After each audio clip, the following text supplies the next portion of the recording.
Criar filhos virou uma máquina, de tal forma que em muitos lugares, na maioria dos lugares, você percebe o seguinte: com as mesmas deficiências com as quais você foi criado, você cria os seus filhos. Você foi criado com recalques e repassa os recalques para os seus filhos. Foi criado com crenças limitantes e repassa suas crenças limitantes para os seus filhos. E é comum, eu trabalho muito com pais, eles se apoiam no seguinte: eu fui criado assim, o que é que eu podia fazer?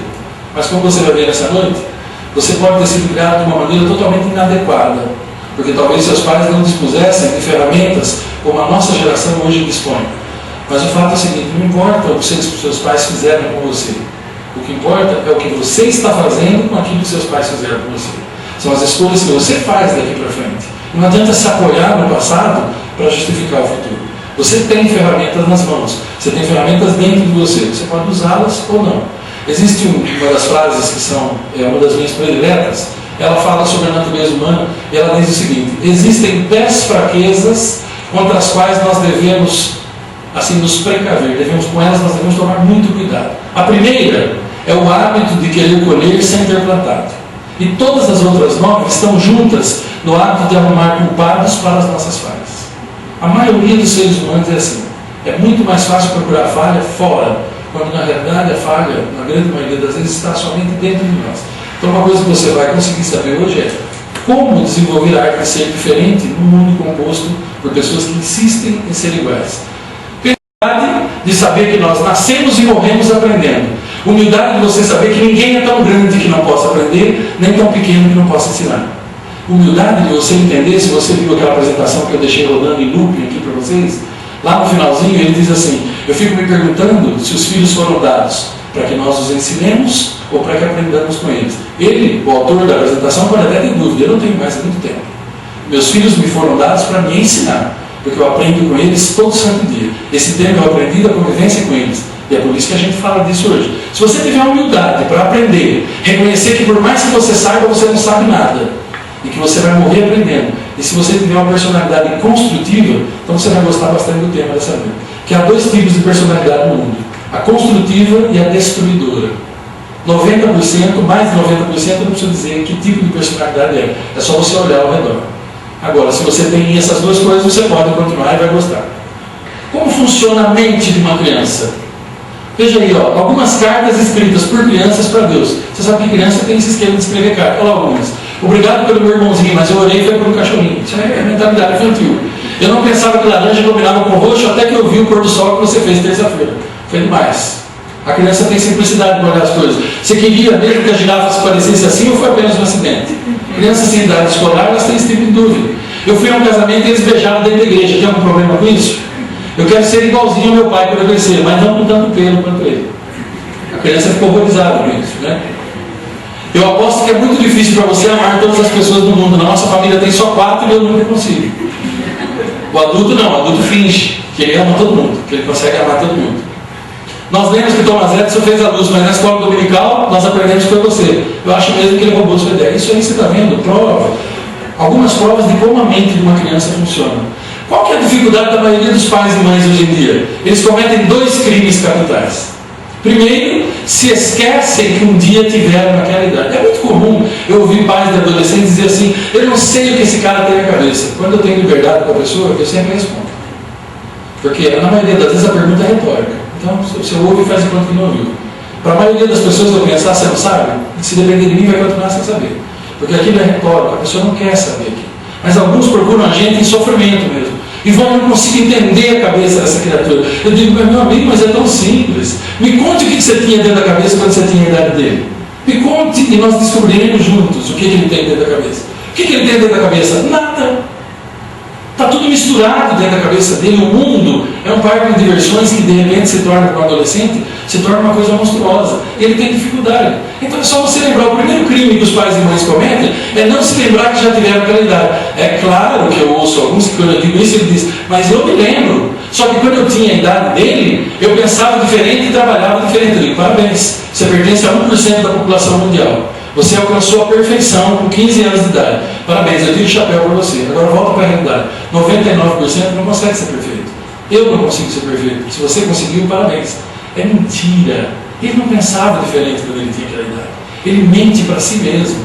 Você pode não fazer as mesmas coisas, não ter feito as mesmas coisas que os seus filhos fizeram, mas a sua cabeça estava do mesmo jeito que a deles. E hoje em dia o corpo fica pronto antes que a mente fique pronta. Essas gerações que agora sofrem mais do que a minha geração e as anteriores sofreram, porque o corpo fica pronto antes, por causa da degeneração celular. O segundo crime, eu falei para vocês dois, o segundo crime é o seguinte: simplesmente não ter humildade de entender que a outra pessoa não é igual a você. Seu filho nunca vai ser igual a você, ele é uma pessoa diferente. Ele veio da mistura de células. Ele veio da mistura, e de uma mistura que vem de longe. Olha, pensa bem, pessoal, pense um pouquinho comigo. Se você é casado e está aqui nessa noite, monte um quadro dentro da sua cabeça que eu vou te falar agora. Isso vai te ajudar mais do que você pode imaginar. Imagine você ao lado do teu esposo ou da tua esposa, vocês dois em pé. Atrás de você, seu pai e sua mãe, ambos em pé.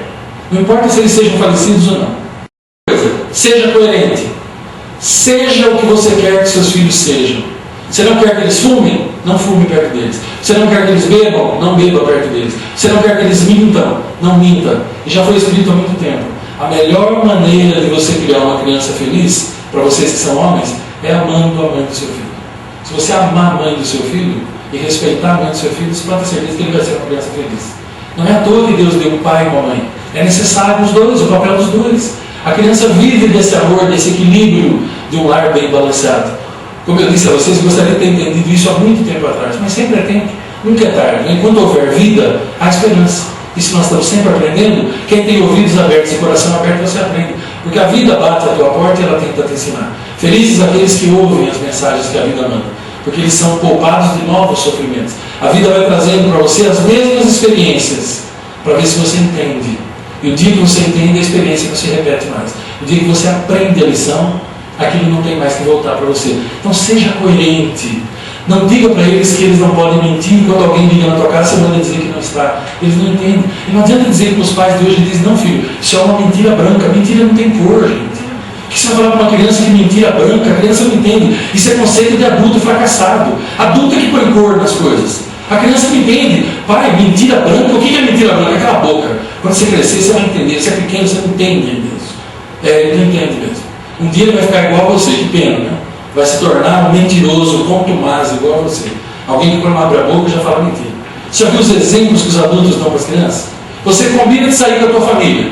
Você está trocado para sair com a tua família, um sábado à noite. Você ficou fora a semana toda. Chega a hora de sair, chega uma visita na tua casa. Porque aqui nesse país, nós temos, não foi ensinado para nós, como nos países do Oriente, que antes de você ir na casa de alguém, você deve ligar avisando que você vai. É uma coisa de educação. Olha, estou pensando na tua casa hoje. Posso ir? Você não sabe o jeito que as coisas estão lá. Aí a pessoa chega e você dá de saída. E a pessoa vê você todo trocado. E a pessoa diz: vocês vão sair? E o que o adulto fala? Com a maior cara de pau do mundo. Não, imagina. Não, eu me troco, eu fico de terno e gravata, vocês têm televisão na sala, claro que eu vou sair. Mas mente. A criança não consegue mentir. Ela vai para o quarto um pouco e enrola, torcendo para que a visita vá embora. Quando a visita não vai, ela volta e fala na frente de todo mundo: o pai vai fechar o negócio para não comer? Pô, estou com fome. A criança fala. E aí o que acontece com ela? Apanha, porque foi sem educação. Veja, o único ser na casa que tem um pouco de dignidade sabe falar a verdade. Ele é repreendido, porque no mundo como esse, você fala a verdade, o povo bate em você. Por quê? Não, filho, não pode falar isso, é falta de educação. Falta de educação é o camarada que vem na tua casa centralizar. O bom, se você quiser ensinar integridade para os teus filhos, diga para você que eu ia sair, não, eu vou sair.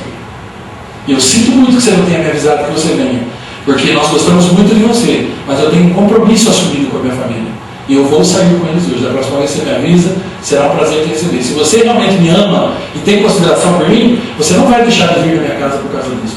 E saia. Sabe o que o teu filho vai aprender? Que não importa qual seja a situação, ele deve falar a verdade. Porque você fez isso de uma forma boa, de uma forma positiva, de uma forma meiga. Você não foi drástico, você não foi mal educado com as outras pessoas.